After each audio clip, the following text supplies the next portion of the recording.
अस्सलाम वालेकुम, कैसे हैं आप सब। उम्मीद है खैरियत से होंगे। आज मैं जिस टॉपिक पे बात करने लगी हूँ वो है प्री राइटिंग स्किल्स।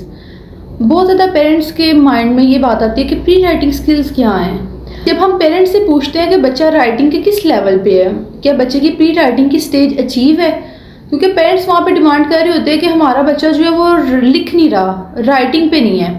तो जब उनसे पूछा जाता है कि वो प्री राइटिंग की किस स्टेज पे है, तो पेरेंट्स को इसके बारे में अवेयरनेस नहीं होती। उन्हें होता है कि हमारा बच्चा सिर्फ लाइंस लगाता है, यानी कि स्क्रिबलिंग करता है। पेरेंट्स को इस चीज़ की अवेयरनेस नहीं होती कि स्क्रिबलिंग है, देन उसके बाद ये प्री राइटिंग के कुछ स्टेप्स होते हैं जिन्हें बच्चा फॉलो करता है, और देन बच्चा जो है वो राइटिंग की स्टेज पे आता है कि बच्चा इंडिपेंडेंटली अल्फ़ाबेट लिख सकता है। उसकी कुछ स्टेजेस हैं, जैसे कि सबसे पहले वाला स्टेप आता है स्क्रिबलिंग का, जिसमें बच्चा जो है वो रैंडम लाइंस लगाता है कि हम बच्चे को कोई मार्कर कलर या पेंसिल कलर या क्रेयॉन देते हैं, जिससे बच्चा जो है वो रैंडम लाइंस लगा रहा होता है, यानी कि स्क्रिबलिंग करता है। देन जो सेकंड स्टेप है वो है कंट्रोल स्क्रिबलिंग या colouring with in a boundary, कि उसके अंदर हम बच्चे को एक बाउंड्री बना के देते हैं कि बच्चे उसके अंदर कलर करने होते हैं। जैसे कि हमने कोई सर्कल ड्रा कर दिया और बच्चा उस सर्कल के अंदर जो है वो कलरिंग कर रहा है। उसके बाद हम पहले तो बिग सर्कल बनाएंगे, देन आहिस्ता आहिस्ता हम उस सर्कल का वॉल्यूम कम कर देते हैं। इसके अलावा फिर हम ट्रायंगल और स्टार्स हो गए या कोई भी फ्रूट हो गया, कोई एनिमल हो गया, इस तरह की शेप्स जो है वो हम खुद ट्रेस करके और बच्चे को उसके अंदर कलरिंग करवाते हैं। देन उससे नेक्स्ट वाला जो स्टेप आता है उसमें हम बच्चे को लेके जाते हैं स्ट्रेट लाइंस के ऊपर, स्लांटिंग लाइंस के ऊपर, जिसके ऊपर बच्चा क्या करता है, हॉरिजॉन्टल और वर्टिकल जो लाइन है वो इंडिपेंडेंटली जो है वो ट्रेस करता है।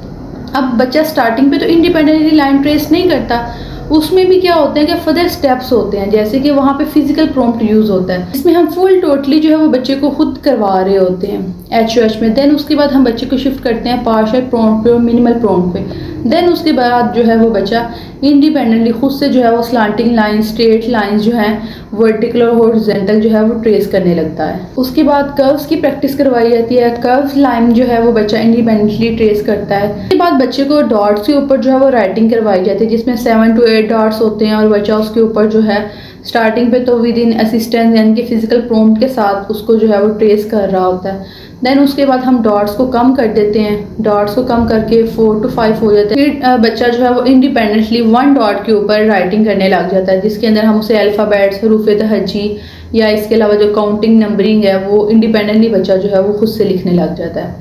इसमें हमें सिर्फ बच्चे को एक कमांड देनी होती है कि यहाँ पे ए राइट करो, बी लिखो, और बच्चा जो है वो without any assistance, without any prompt जो है वो बच्चा राइटिंग कर लेता है। स्टार्टिंग पे बच्चा स्क्रिबलिंग वाले लेवल पे स्क्रिबल कर रहा है, और फिर लास्ट पे जो है वो इंडिपेंडेंटली अल्फ़ाबेट्स को जो है वो खुद 1 डॉट के ऊपर लिख रहा है। लेकिन उसके अंदर जो उसने डिफरेंट स्टेजेस कवर किए हैं, इसको हम प्री राइटिंग स्किल्स कहते हैं, यानी कि प्री पहले, राइटिंग से पहले, यानी कि राइटिंग से पहले वाली स्टेजेस जिसका अचीव होना ज़रूरी होता है। इन स्टेजेस को फॉलो करके बच्चा इंडिपेंडेंटली राइटिंग तक जाता है। इंडिपेंडेंटली राइटिंग के लिए ज़रूरी है कि उससे पहले बच्चा जो है वो प्री राइटिंग की स्टेजेस को कवर करे, और देन उसके बाद जो है वो स्टेप बाय स्टेप चीज़ों को लेके चले और फिर इंडिपेंडेंटली राइटिंग पे आए। और इसके लिए ज़रूरी है कि पेरेंट्स को इसके बारे में अवेयरनेस हो। डायरेक्ट बच्चा स्क्रिबलिंग से राइटिंग, वो भी इंडिपेंडेंटली राइटिंग के ऊपर बच्चा शिफ्ट नहीं होता, दरमियान में कुछ स्टेजेस होते हैं जिन्हें फॉलो किया जाता है। प्री राइटिंग की वर्कशीट्स जो हैं वो इजीली गूगल पे अवेलेबल होती हैं, वहाँ से पेरेंट्स प्रिंट निकलवा सकते हैं और अपने बच्चे को स्टेप बाय स्टेप घर में उसकी प्रैक्टिस करवा सकते हैं। Thank you.